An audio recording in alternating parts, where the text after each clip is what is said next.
Welcome back to the Amateur Hour Sports Podcast. My name is Jacob.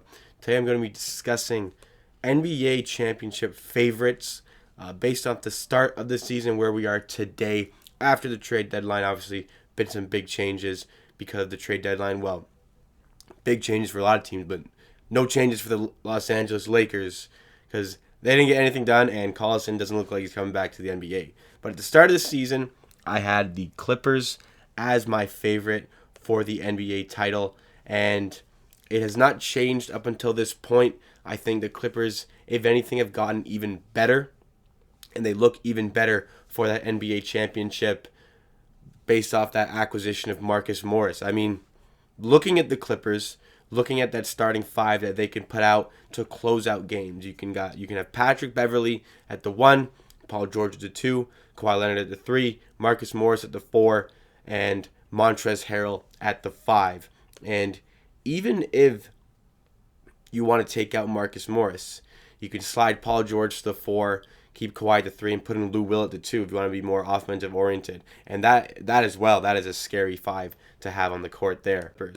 But the Lakers, like I was saying, did not strengthen over the trade period, and they didn't get anything done by the trade deadline. There was a lot of talk about them trying to get Dennis Schroeder, but I think that was far-fetched to begin with, getting a guy of that caliber. And OKC, who are enjoying a fine season, sitting in 6th place in the West right now, they didn't really want to give up a guy who was that important, especially to another team in the West. So not a lot of improvements, or no improvements by the Lakers.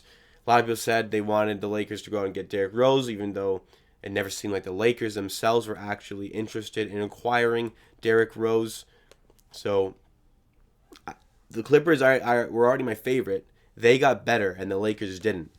And at the start of the season, we thought Rajon Rondo was going to be able to kind of run that second unit, but the Lakers needed somebody who could run the floor when LeBron wasn't on the court. A ball-handling scorer, I think, is what they needed. In those 12 minutes, 10, 12 minutes that LeBron is not on the floor, because it definitely takes the team deteriorates when LeBron isn't on the floor. So Rajon Rondo playing 21 minutes a game, only putting up 8 points and about 5 assists.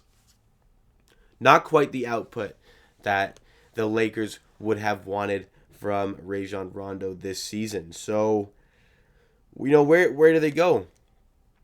I don't think it's impossible for them to beat the Clippers, but I see it very improbable, because when it comes to those close playoff games, like, an entire series can come down to, every game is coming down to the wire. And especially in the closely contested series, that is going to be the case. And I would much rather have the Clippers closing 5, like I was just saying, than anybody else. And I think that the Clippers have the best 8-man playoff rotation out of anybody in the NBA. Like I was saying, they got those 5 I was mentioning before. You got Lou Will coming off the bench. You got Zubac who can back up Montrezl Harrell. I mean, Zubac starts all the games anyway, so him on the bench in case you don't have Montrezl Harrell. And Shamet's shooting 41% this season. That's a great shooter to have on your team, and he starts a lot of games as well. He started 25 out of 37. So of course you're going to look at a guy like Shamet as one of the key pieces to this. And that's what I'm looking at. This is a great 8-man rotation. When you have to really confine your rotation towards the playoffs, the Clippers have the best. If I want regular season depth, I'm looking at probably the Denver Nuggets. You could maybe look at the Raptors, the way they've been playing, even though on paper that's not the best, the strongest in terms of depth in the NBA. But you're looking at the Nuggets. But when it comes to playoffs and when you have to confine that roster, the Clippers have the upper edge. Moving on to the East, the start of the season, I had the Philadelphia 76ers coming out of the East. I had them winning the East, regular season and in playoffs. That does not look like the same. I do not think they will. I think the Bucks are the overwhelming favorites in the East. 46-7, best record in the NBA so far this season, up by 5.5 games on the Lakers. They're up by 6.5 games on the Toronto Raptors. So I don't think nobody's catching them in the regular season. The way they've been playing, like the chemistry is off the charts. Giannis is the overwhelming MVP favorite. Mike Budenholzer is doing a fantastic job with this organization. Mike Budenholzer has had a lot of experience under Greg Popovich, bringing that over to his new teams, whether it was the Hawks when he made them 60-22, or the current Milwaukee Bucks, who could go back-to-back seasons as a top record in the NBA. The only teams I see being able to beat the Bucks, I don't think they're completely unstoppable, even though they are favorites. I can see the Raptors beating the Bucks because Toronto knows how Milwaukee plays, and Milwaukee are a team that's not going to change the way they play from the regular season to the playoffs. They're going to be the same team in the playoffs. And I think the Raptors exploited that last season. They exploited them in that conference final, down by 2 games, won 4 in a row. Everybody thought the series was done. Milwaukee's going to the NBA championship. No. Raptors win 4 games in a row, come back, take them down. So Nick Nurse, I think, is a genius enough of a coach to figure out how to stop that Milwaukee offense. And Milwaukee like to bunker down on defense. And if Toronto can hit their shots, they could win that series, though I don't think they will. Second team is the Miami Heat, just because they got the shooters. Eric Spoelstra is a tremendous coach.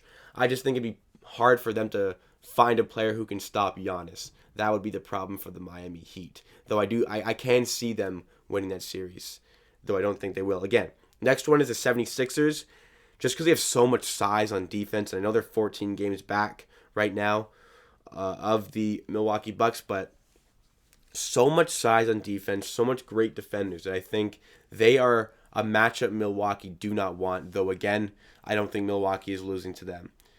The Lakers are another team where the playoff Lakers are going to be the Lakers we see right now. It's the Clippers that we're looking at right now, and we're thinking, this is not the team that is going to be in the playoffs. Meaning, this is not going to be, we're not going to see this type of Clippers in the playoffs. They're going to be a different team. It's just about getting there for the Clippers, because Kawhi Leonard is going to turn it on even further, because he's not going to be load managing in the playoffs. And we saw last season Kawhi Leonard in the playoffs, one of the playoff performances we have seen in terms of all 4 series. One of the greatest playoff performances from Kawhi Leonard. Only 3 players in NBA history with 2 Finals MVPs on 2 separate teams, or Finals MVPs on separate teams. Him, LeBron, Kareem Abdul-Jabbar. And we could see the first ever player to do it on 3 teams if the Clippers win this season. And Kawhi has to be Finals MVP if the Clippers do come out. Unless he has a bad series. Maybe. I don't see it. But we know what we're going to get from the Lakers and Bucks. The Clippers is going to be something different. That's why I think that they are the favorites for the NBA championship. And along with the 5 they could put out to close games and the playoff depth that they have, that 8-man rotation. When it comes to that final, that I think will be the Clippers-Bucks. I think that is where it's going to change from the start of the season. Because I had the Clippers, no problem. Once they get to the finals, no problem taking down the East. But the Bucks have looked a lot better than I thought they would. And I see them as a potential threat to win the NBA championship ahead of one of those LA teams, which would be crazy. Imagine Milwaukee with another NBA championship. The reason I think that is just because the chemistry is off the charts. They know how to play together. They know how to play defense together. And Giannis is looking pretty unstoppable. I mean, Kawhi did a job on him last season. And I think maybe he could do it again. But I think Giannis has elevated himself to a new level from this season. The way he's been shooting, the way he's just going down on opposition defenses, and doing so much in not a ton of minutes. 31 minutes per game. A lot of other guys are abusing their minutes right now. LeBron is starting to tone it down, but Giannis is going to be ready for playoffs. He's not going to be tired going in.